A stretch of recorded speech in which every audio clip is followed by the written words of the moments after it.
Hey, folks, thanks for checking into the Slavkovsky Zone Hotel. We are the #1 podcast focused exclusively on Uri Slavkovsky and his playoff quest to get as many goals as humanly possible. We're here to tell you all the updates about Uri Slavkovsky and how he scored a hat trick against Tampa Bay, a power play goal hat trick, which has only been accomplished 3 times now. That was the third one. So, folks, here to join us all in fawning over the incredible Uri Slavkovsky is my... I did kind of jump the gun. My name is Benjamin. I'm a Montreal Canadiens and Ottawa Charge fan out of Ottawa, Ontario, and I'm here with my friend SJ. Hi, I'm SJ. I guess I'm the #2 Uri Slavkovsky's fan today. Is that what we're doing? Yeah, exactly. Okay. The J actually stands for Uri. That's right.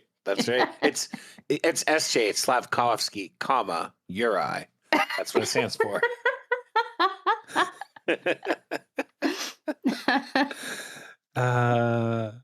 You want to do your little intro, or are we skipping that?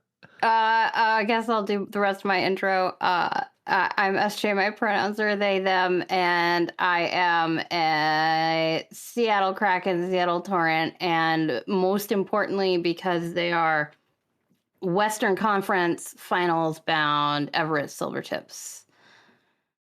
Someone who works with me today was very sad because she can't take her kids to any more Kelowna Rockets games.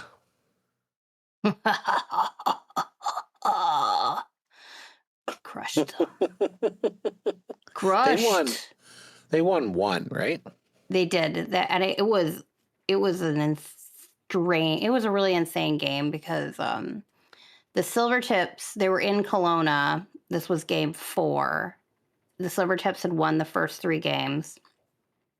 They had a 3-0 lead going into the third period, and they choked it.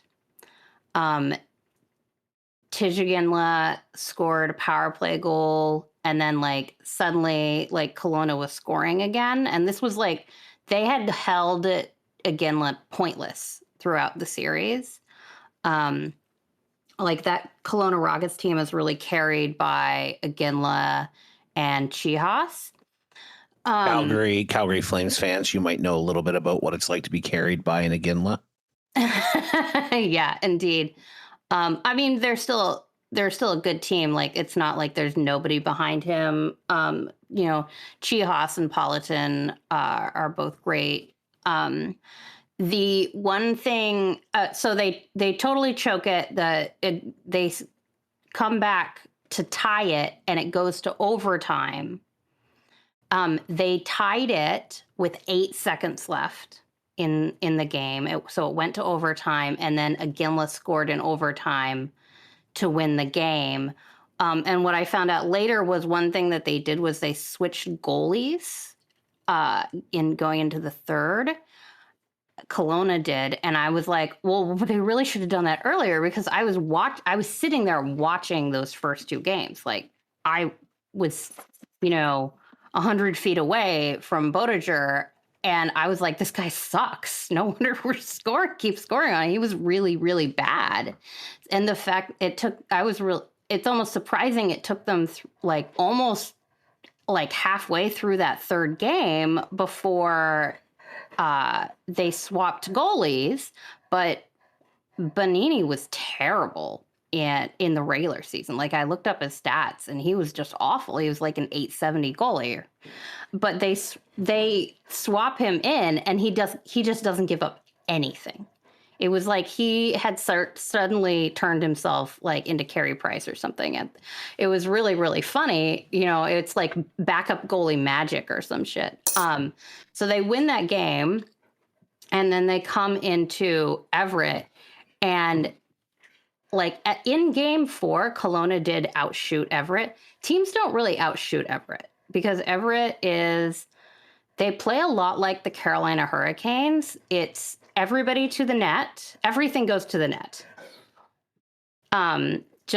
They're just relentless. They're a very good possession team, and it is not unusual for them to put up 40 to 50 shots in a game. So in game 5, which was back in Everett, and I know everybody really loves this play-by-play of this WHL series. So in game 5, Everett is back to like severely outshooting Kelowna.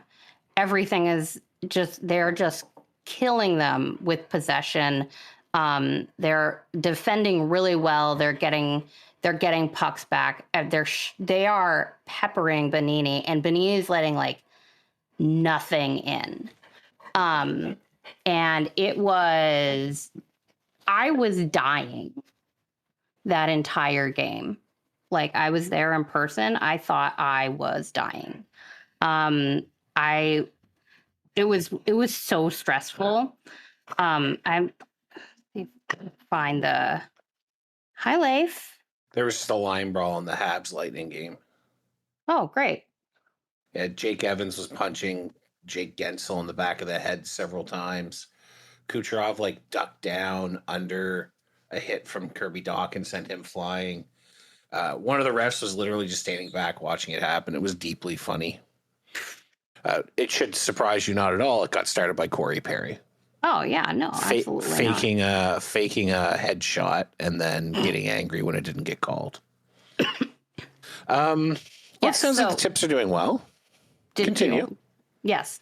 So game 5, basically they're just like killing Kelowna, but nothing is going in. They didn't score until 11:34 into the third period. There were no goals either side.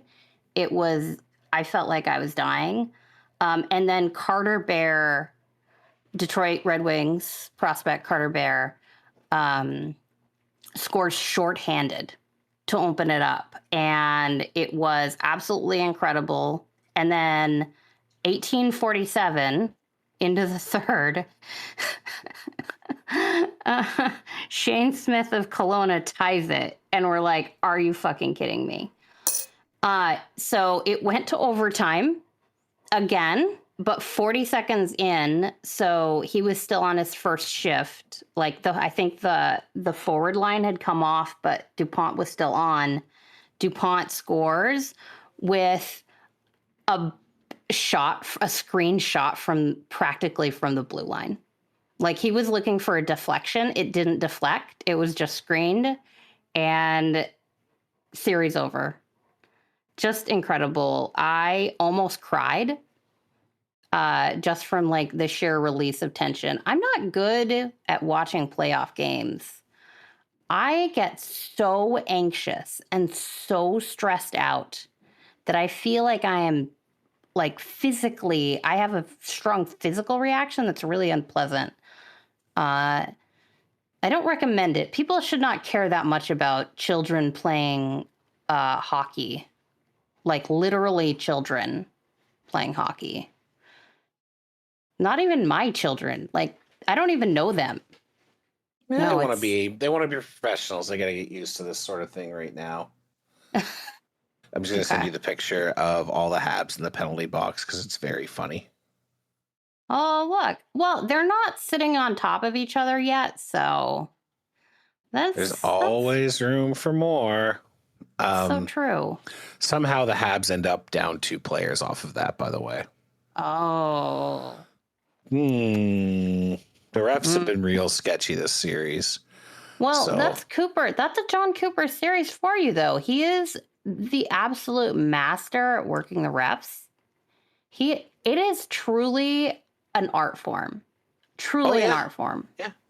Like that game 1 where he managed to get a power play out of that interference call that's caused that, like, the interference caused the high stick, and he managed to get a power play out of it. Yeah, it was It's just impressive. ridiculous. Oh yeah, there's no, I guess not. There are at least 4. There might be 5 in the box. 5 Lightning in the box. Yeah, Kucherov, Gensel. Yeah, I don't know what's going to happen. They're still sorting this out. You know what? We should actually do our show instead of just talking about me watching hockey live. So, folks, we have the results of the Neutral Zone Hotel Awards, and I think we're going to go over them now. SJ, are you excited? You don't know who's won. No, I don't. I'm very excited to find out. Is there an award I should start with, or should I just go kind of in the order we put them on the sheet? Let's just go in the order they were on the sheet. All right, so we'll start with the Marcel Dion, the award given to the player judged to be the MVP of his or her team, but will not make the playoffs this year. So this one, I don't think will be a surprise to you. Tying for 4th were Mark Scheifele and Ilya Sorokin. Mm-hmm. In 3rd, Matt Schaefer. In 2nd, with 33 votes, Logan Thompson. But the runaway and unanimous winner of this award was 19-year-old Macklin Celebrini of the San Jose Sharks. Yay. Congratulations, Macklin Celebrini, on winning the 2nd ever Neutral Zone Hotel Marcel Dion Award. I hope he treasures it, puts it in his trophy room. I'm sure that he will have many trophies in his future. I'm sure that he will drive me absolutely bananas in the Pacific Division for decades to come. This one has changed. This one changed actually since I looked at it earlier today. The Pavel Bure Memorial Trophy to be awarded to the player determined to have made the most cool play during the season. In 5th place was Jeremy Swayman and Andrei Vasilevsky for fighting it outdoor at the Stadium Classic. I'm surprised that one didn't go higher, but okay. Yep. 4th, Cole Caulfield with his 50th goal. Okay. 3rd, the Sarah Nurse end-to-end 1-on-4 goal against Ottawa charge. Okay. 2nd, by 1 point, the Alina Mueller bronze medal winning overtime goal. So the winner is Megan Keller with her gold medal winning overtime goal. Congratulations to Megan Keller. You are officially as cool as Pavel Bure. I will never utter these words again. Oh, brutal for you. I did not expect Megan Keller to win, but a strong showing, and very proud of her for scoring the golden goal for Team USA. Thank you, Megan. Absolutely. Moving on to the Jim Matheson, a.k.a. the Pissy Draisaitl Award. Mm-hmm. So the lowest ranked here was the New York Rangers for covering up for multiple settlements and NDAs related to Artemi Panarin. 4th was James Myrtle and the Toronto Maple Leafs staff at the Athletic. 3rd, Chris Johnson for initiating the pre-Olympics cross hockey freakout about the Olympics being held in a regulation-sized IIHF arena. These are all very close, by the way. 2nd is the Ottawa Senators media team for ensuring the Streisand effect impacts Linus Ullmark. But the overall winner was the United States media for whitewashing Team USA following their controversial party with Kash Patel and phone call with Donald Trump, wherein they disparaged the American women's team. So well-earned United States media. Yeah. Good congratulations. Job, guys. Congratulations on earning the 2nd ever Pissy Draisaitl. All right. Next up is the Jim Benning Memorial. This is a new award to be awarded to the general manager who makes the in-season move that most hurts his team's chance of success, either immediate or long-term. Okay. So this one surprised me. This one was another runaway. Oh. The lowest ranked was Don Waddell for acquiring Connor Garland and his upcoming 6-year extension on a non-playoff team. Then Kelly McCrimmon for acquiring Rasmus Anderson for serious assets like Zach Whitecloud. Mm-hmm. Next was Brad Treliving for firing Mark Savard instead of Craig Berube. Okay. 2nd, Steve Yzerman for his acquisition of Justin Falk for an unprotected first and failing to make the playoffs. But the runaway and almost unanimous winner was Stan Bowman for the Stuart Skinner Tristan Jerry swap, in which Jerry got hurt, Skinner got the Pens into the playoffs, and Dubas then turned Brett Kulak into Sam Girard. Yeah, I honestly think that one was unbeatable. I remember when we were coming up with it, we came up with it kind of late, and then we were like, oh yeah, absolutely. Yeah, that was it. We almost forgot it. Well, it was. I mean, I don't like thinking about Stan Bowman at all. So, yeah, that's fair. Our next new award, the Jared McCann, to be awarded to the player who's the blippiest goal scoring season. Mm-hmm. Mika Zibanejad, 5th. Congratulations, Mika, for showing up. Yep. But last place, pretty much just like the Rangers. Bobby McMahon in 4th, Teresa Shavsal in 3rd, Anthony Mantha in a strong 2nd, but barely squeaking ahead of him was Rebecca Leslie of the Ottawa Charge, who now has, I think, 12 goals this season after a combined 3 in the previous 2. So congratulations to Rebecca Leslie, the inaugural winner of the Jared McCann. And then, of course, we have the Mike Smith Award of Excellence to be awarded to the goaltender who creates the most random, wild, and entertaining experience. My personal favorite award. Yes. We only had four nominees. So 4th was Jacob Markstrom for his fisticuffs, but the general yo-yo of his experience. Mm-hmm. We then go to Gwyneth Phillips for her varied goaltenderness, including spinning and dancing. Yaroslav Askarov for aggressively tossing the net off its post and general irregular performances. But the winner was Jeremy Swayman, both for fisticuffs and letting in that lovely centerline goal, blaming the board colors, and then successfully getting the International Olympic Committee to change the boards. I think that one really had layers to it. He had a quality year. He did. Not only he was an excellent goaltender, but he also had some real funky stuff, and I think that is the Mike Smith experience, who was generally a very good goaltender, but stuff happened when he was on the ice. That's right. Leif, stop it. And a fight and letting in a centerline goal and whining about it that successfully. I mean, damn, that's about as Mike Smith as you can get. It is. It was a beautiful thing. It was a beautiful season from Jeremy Swayman, and we're incredibly proud of him for putting up that performance throughout the year. Congratulations to Jeremy Swayman, your Mike Smith Award of Excellence winner. All right. The NHL playoffs have just begun, and the truth is, I don't have too many thoughts on it. The Habs won, great. Pittsburgh looks like stinky dog shit. Certainly, I have not watched them play, but I understand that people are very, very down on those first 2 games. They were bad. Ugh. All the old guys, except for Sidney Crosby, look old, and Sid looks human. Yeah. He is coming off an injury, of course. I heard somebody was like, they thought Sid had a bad game, and they were wondering if saying that out loud meant they couldn't be Canadian anymore. You're allowed to. He's not playing for Team Canada. It's okay. Okay. I think Sid, he can't do it on his own. It's true. If a player could do it on their own, then the Oilers would have 2 cups by now. Oh, probably more than that. How many playoffs has McDavid been in? 7 or 8. I mean, with a serious supporting cast, probably 5. All the times they face the Kings. Let's put it that way. I do feel a great sense of relief that they're not playing the Kings again this year. Nobody wanted to watch that series. And the Kings are not actually good, so... Game 1 with the Duckies wasn't too bad. It was a pretty good bag. No defense. That was the type of game it was. Well, nobody likes watching defensive hockey anyway. Do you think the Avs are going to sweep the Kings? I think it's possible.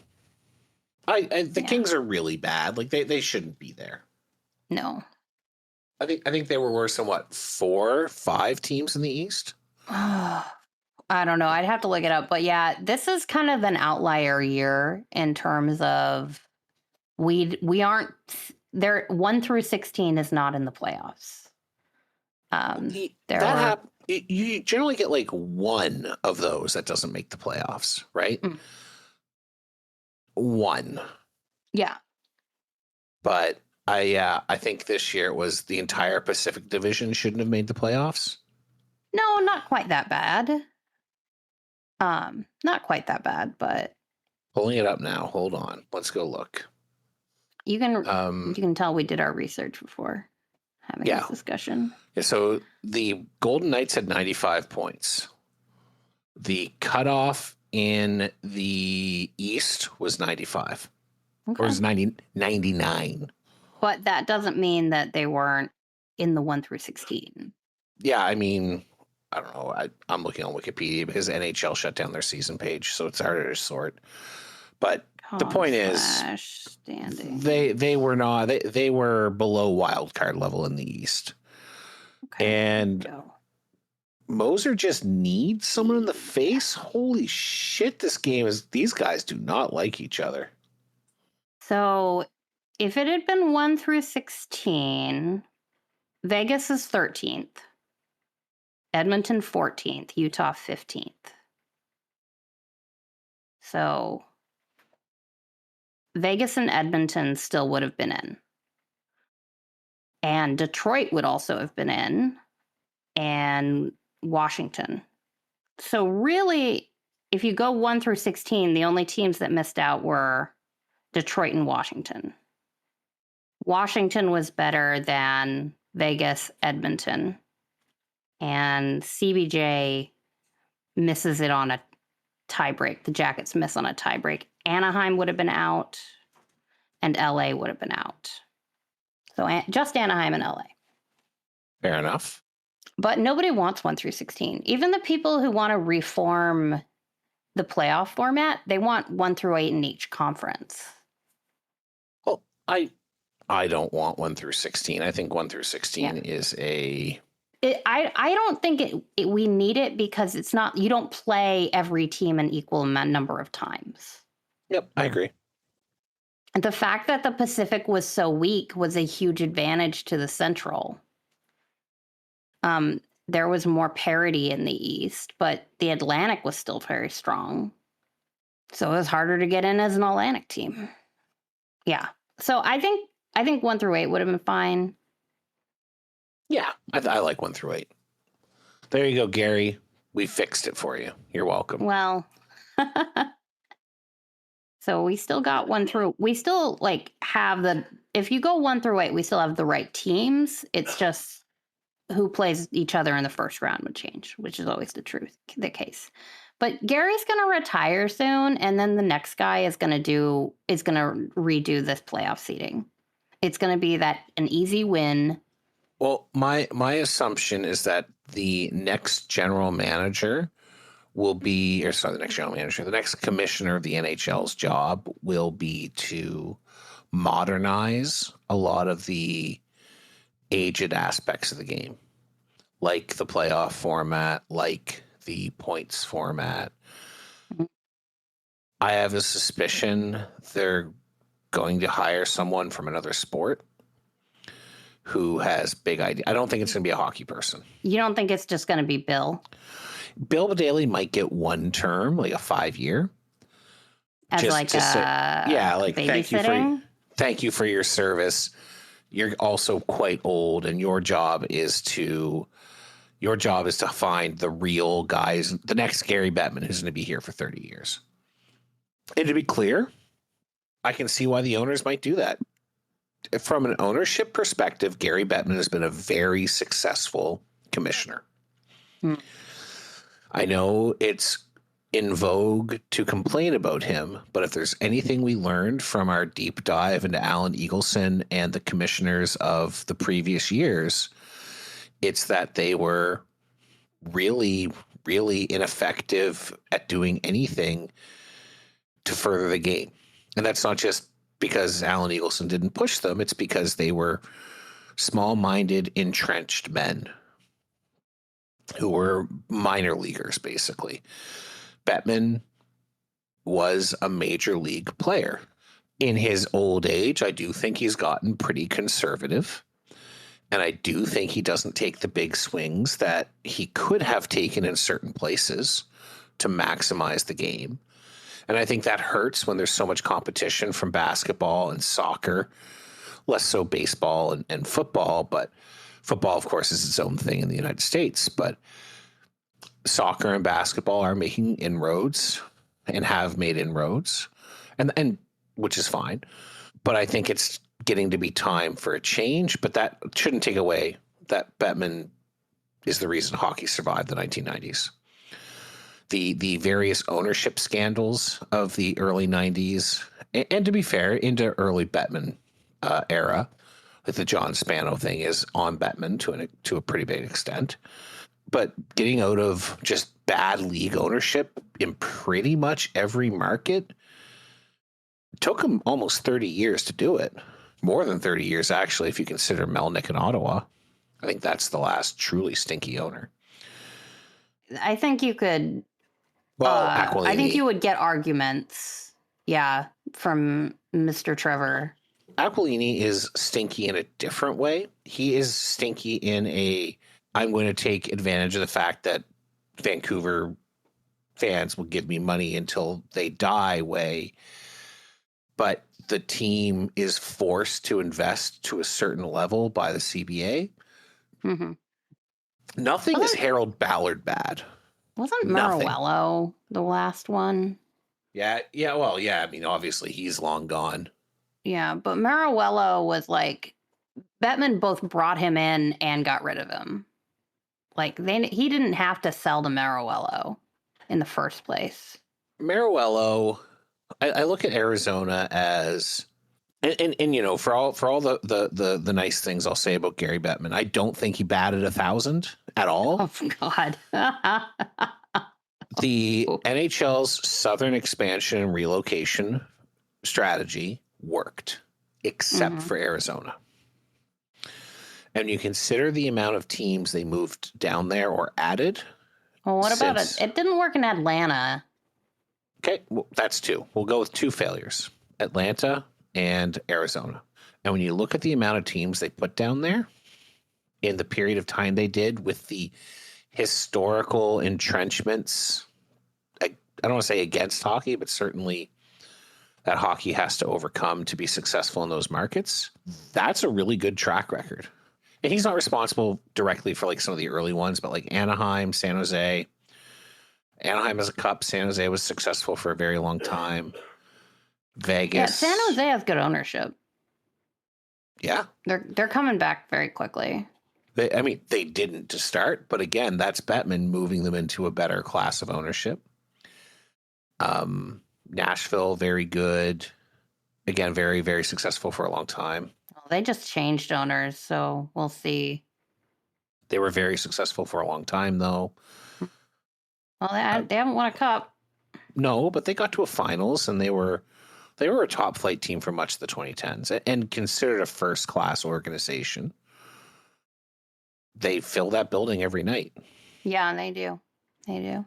And they've made Smashville like a unique thing. It's a place that anyone who travels the league will tell you should go. Obviously, the Florida teams. How much country music do you think they play at games? So much country music.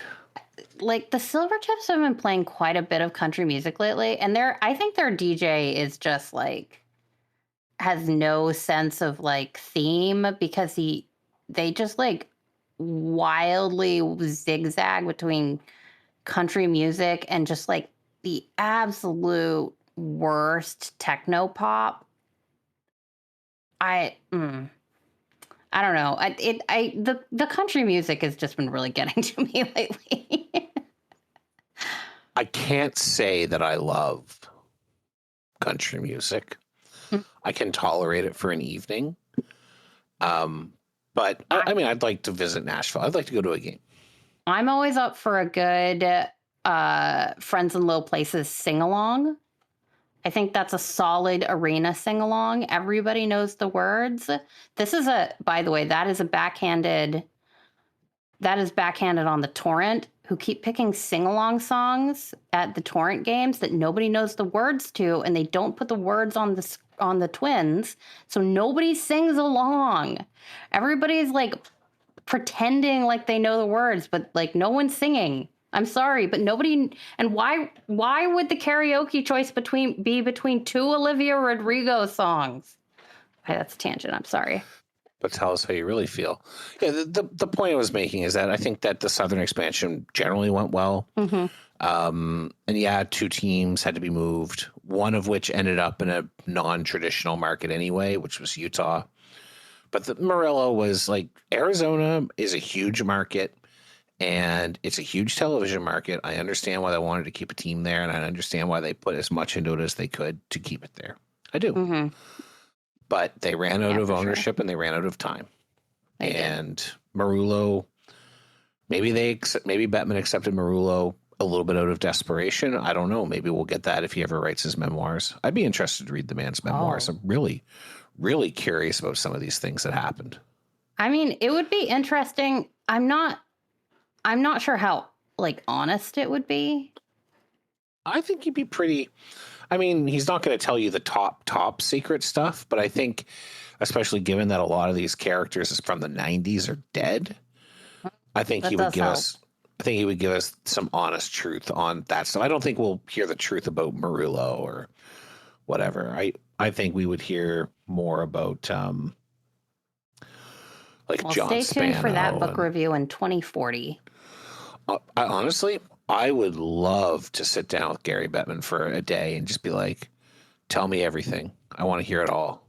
I bet you that guy has some stories. Mm-hmm. Anyway, the long and the short of it is, I think that finding a successor will be interesting. I think that they will have to have really interesting ideas on how to modernize the game a little bit further. And some of those are out there. Like, I don't know if the gold plan is the answer for tanking, but you got to get tanking out of the sport. Do you look at in-season tournaments the way the NBA is doing? Do you look at playing games? Do you look at the 3-2-1 system? I don't know, but there's an appetite for that in the general sports world. I think that the World Cup is their solution to their answer to the NBA's in-season tournament. Yeah. Absolutely. It's the Olympics and it's the World Cup. And if they can make the World Cup actually work and replace the All-Star game, I would be very interested in that.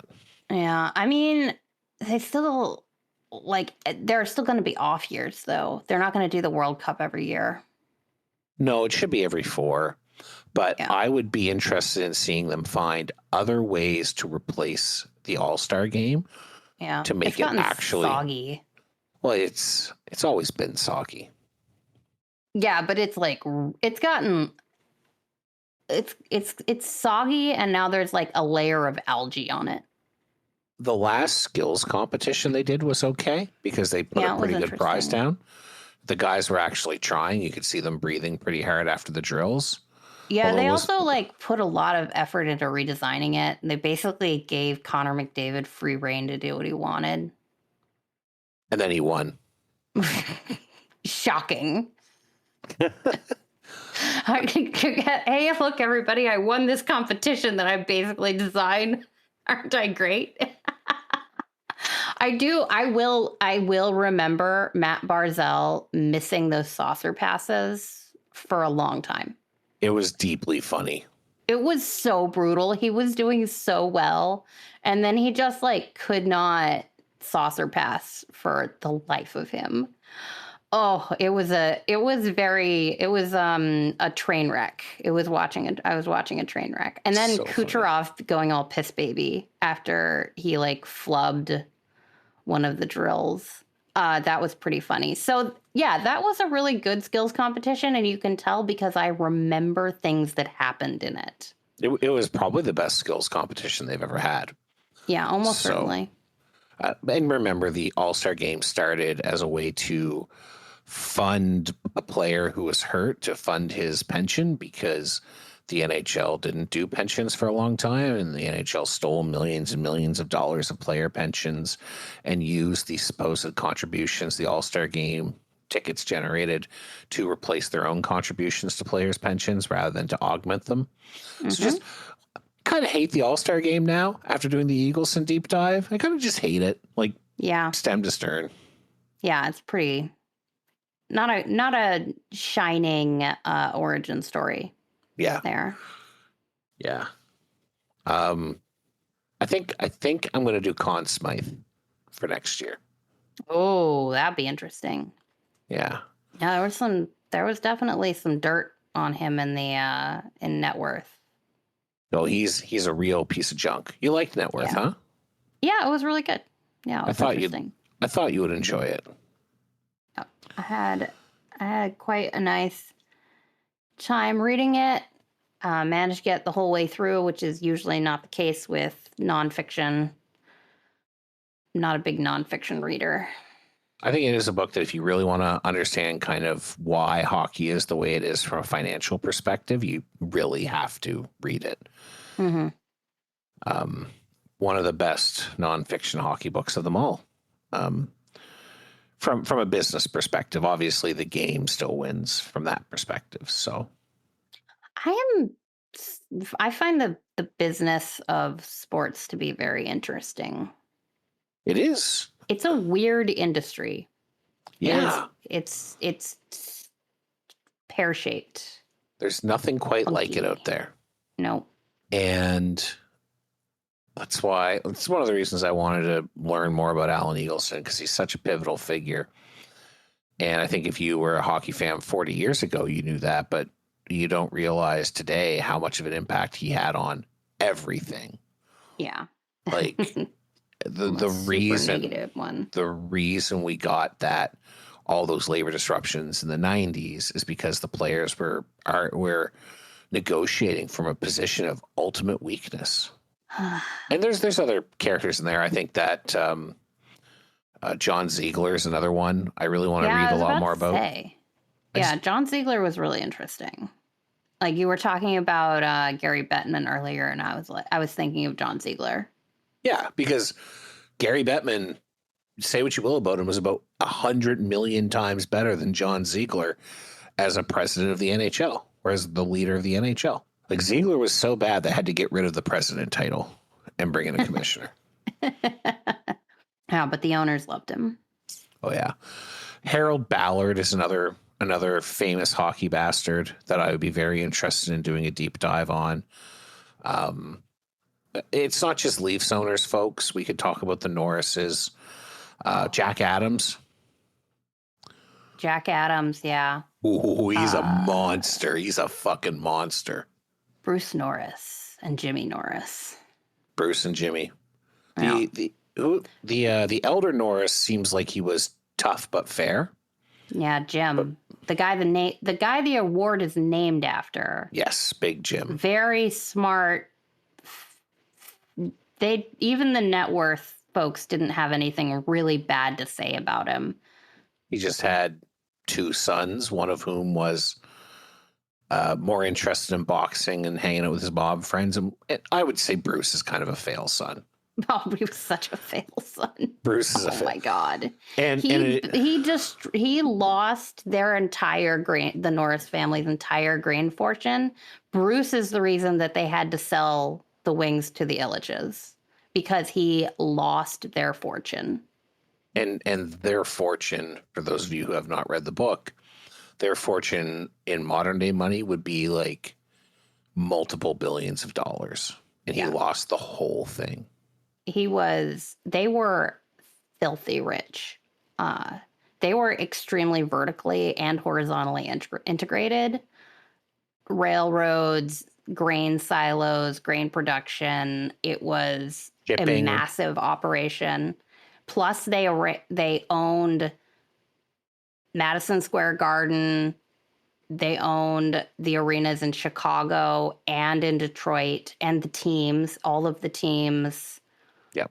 They had a secret note on the Bruins. So even though he didn't officially own it, he owned enough debt that he could have called in the Bruins. Oh, yeah. Yeah. Yeah, like the Big Jim was real good, and his sons were real bad at business. Yeah. The If Wirtz family is another one that I think is oh, worth a deep dive. yeah, and they were really tied up with Jimmy, Yeah, Arthur Wirtz Arthur, and Jimmy Rocky. Norris. Huh? Arthur's kid, Arthur Wirtz's kid is Rocky, right? I think so. That sounds right. And then when Rocky was hated when he died.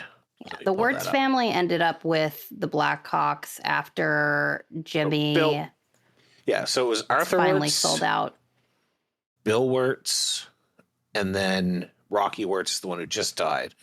So Okay. Arthur Yeah. Wirtz, the story there is how he kind of got the Hawks and ran them originally. Rocky Wirtz, he was the cheap, Bill Wirtz was the cheap one. He wouldn't like allow the games to be broadcast locally, and I'm sure there's more stuff. And then Rocky Wirtz owns the whole fucking Blackhawks sexual assault scandal. Yeah. So they're a real family of winners. There's a I few wonder. others. I mean, Arthur Wirtz didn't end up with I don't think he ended up with the racketeering charges that Jimmy Norris did, but he knew all about that stuff. I mean, I think there's an argument that Jimmy Norris took the fall for Arthur. Oh, could be. I would believe that. Arthur was the one who did the business. Jimmy was just, give me some money so I can set up a boxing ring with various gangsters. He was like best friends with the mob hitman. Yeah. Really stand-up guy, Oh. old Jimmy. Anyway. Yeah, we have the we NHL have history on. is really interesting. The history of all sports leagues are really interesting because there's so many times where it touches on, mob money and labor disruptions, and it allows for the accrual of power in the hands of only a few people. Like the modern sports setup with 30, 32 powerful owners per league really balances it out in a way people don't, I think modern fans don't appreciate. Obviously, billionaires are bad, but what is worse is when one or two billionaires control literally everything. Oh, but we're going that way.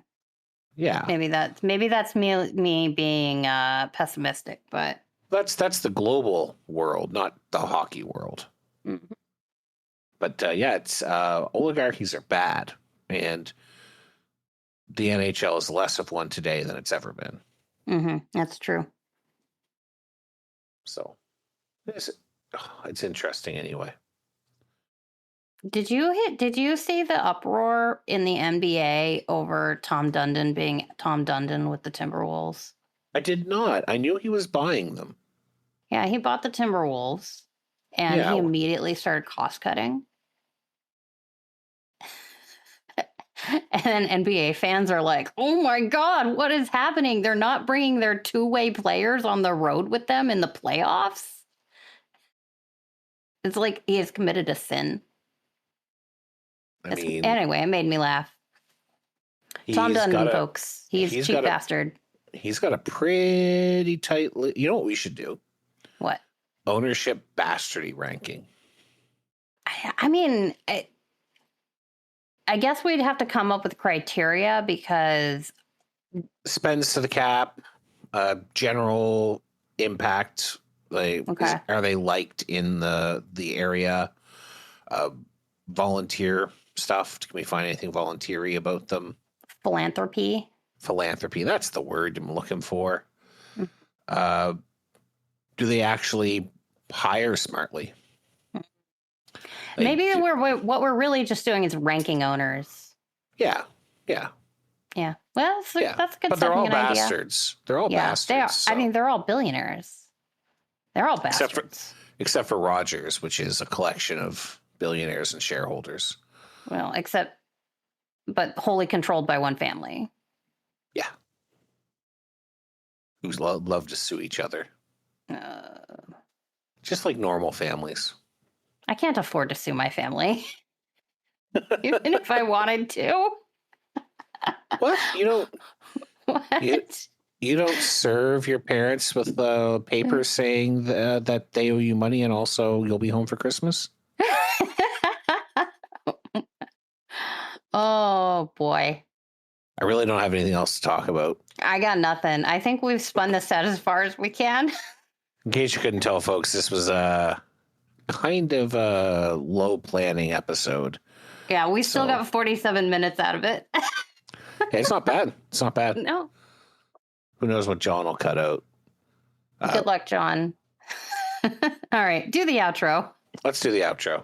Hey, folks, this has been the Neutral Zone Hotel, written, hosted, and produced by us, the Neutral Zone Hotel crew. You can find out more on our website at neutralzonehotel.com, neutralzonehotel.com/Discord to join our Discord, where you can hang out and talk with us, and occasionally vote on our awards. We're also on YouTube and Bluesky at neutralzonehotel.bsky.social on Bluesky. And if you're having a great time, thumbs up, 5 stars, whatever you can do to tell the algorithm you had a good time. We would really appreciate it, folks. We will see you next week.